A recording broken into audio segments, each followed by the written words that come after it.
speed of life. The unfamiliar wallpaper startles Germaine into awakening. Yesterday flickers into memory, and she remembers the restless search for a place to sleep. The gig today. Is she late?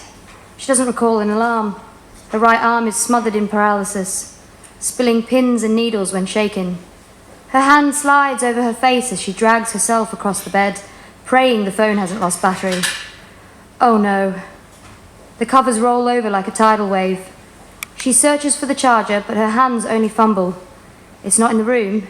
She runs downstairs with the scents beckon and breakfast lies waiting.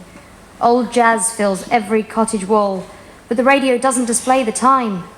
Eggs, juice, toast, sausages and bacon all stand in formation, freshly made. Her hungry eyes roll over the food, past the people, off the table and scan the room for a clock.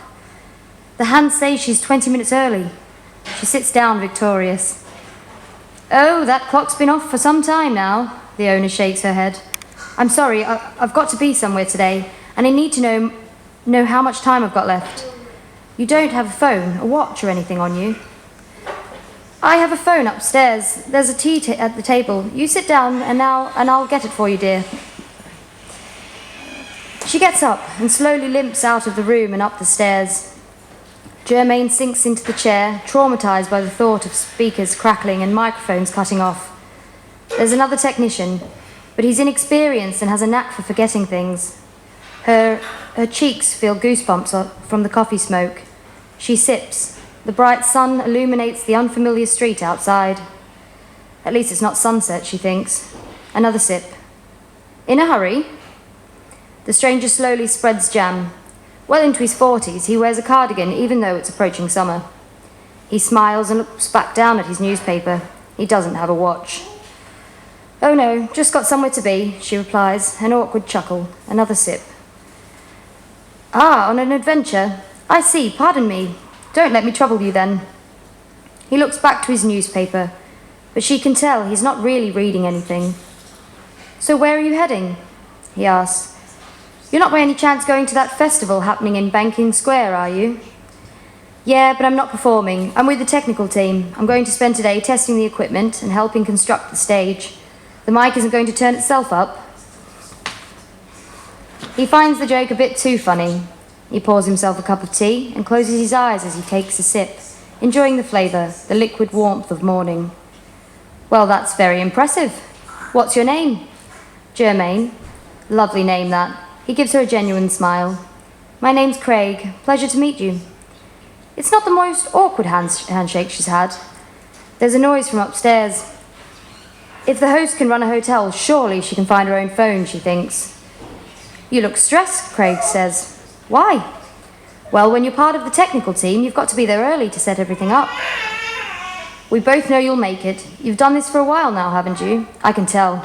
I saw the car parked at back with all those little gizmos. Now, what's a little time going to do to you? A lot. She imagines the crowds, the instruments, the lights, flickering. The broken clock tuts at her. The impulse to rush up the stairs and search for the charger grows with each mouthful of bacon.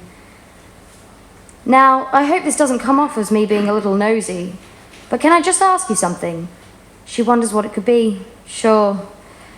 Can I ask, why did you choose a B&B? He asks. Because it's cheaper? He laughs to himself. Well, you're not far off. You see, I might not look like it, but I love to travel.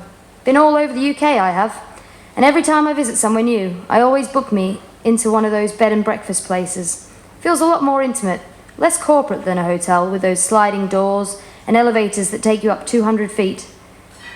But surely you've got to admit that can be pretty cool. It feels safe in a hotel. Yeah, and you feel like you're in a business meeting every room you go in. Hey? In places like here, you really feel like in a second home. I guess. Another sip, craving for croissants. Both are nice. And when you're there, you don't really take it in. You go in there, whip out one of those smartphones of yours, browse the net, and then you're back out before they even suggest brunch. Really? It's too early for that kind of debate. She bites into the last piece of bacon. We've spoken for barely 3 minutes anyway. You barely know me. You can't make that kind of judgment.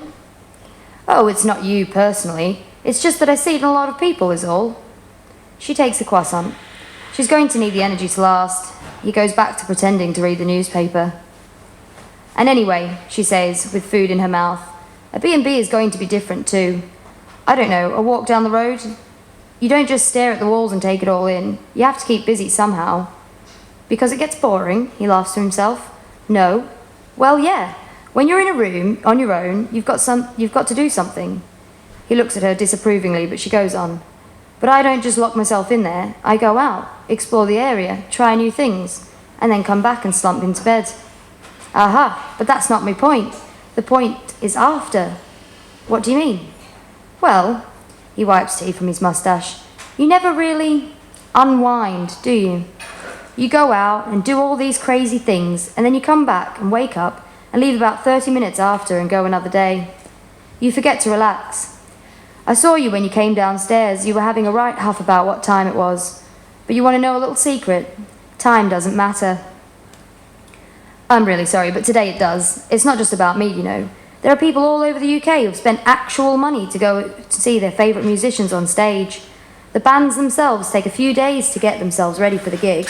And then there are the organisers who actually invest in people like me to put it together. It's so much bigger than me. It's about... All right, but let me ask, what happens after? What do you mean? She could feel the agitation snaking up her skin. What do you do when the gig is done and you've packed up all your stuff? Well, I'll probably grab a drink with some of the acts performing, I guess, if they stay around for the night.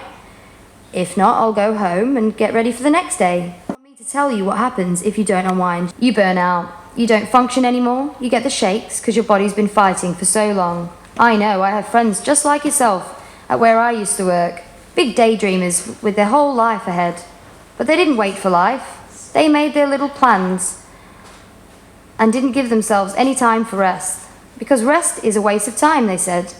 Why sleep 7 hours when I can get 5 in and go for a run and read a book? They think it's a race. But your heart's only going to beat so many times, and who wants to get there the fastest? Okay, I can see what you mean. A deep breath. But we only have so many days here, alive. I'm not going to spend them being idle. I'm going to leave my mark. But will you be happy? Germaine rolls her eyes. She knows the answer, but hesitates at the sound of approaching footsteps. Hey, I'm really sorry that took so long. It's 7:20. We really do need to get that clock fixed soon. She stares at the wall, her shoulders slump, exhausted. Craig shakes his head and goes back to reading his newspaper. I can't believe it, she says. I still have an hour and a half left. A smile appears behind the limp newspaper. Germaine grabs a napkin and leans back against the chair, staring at the ceiling.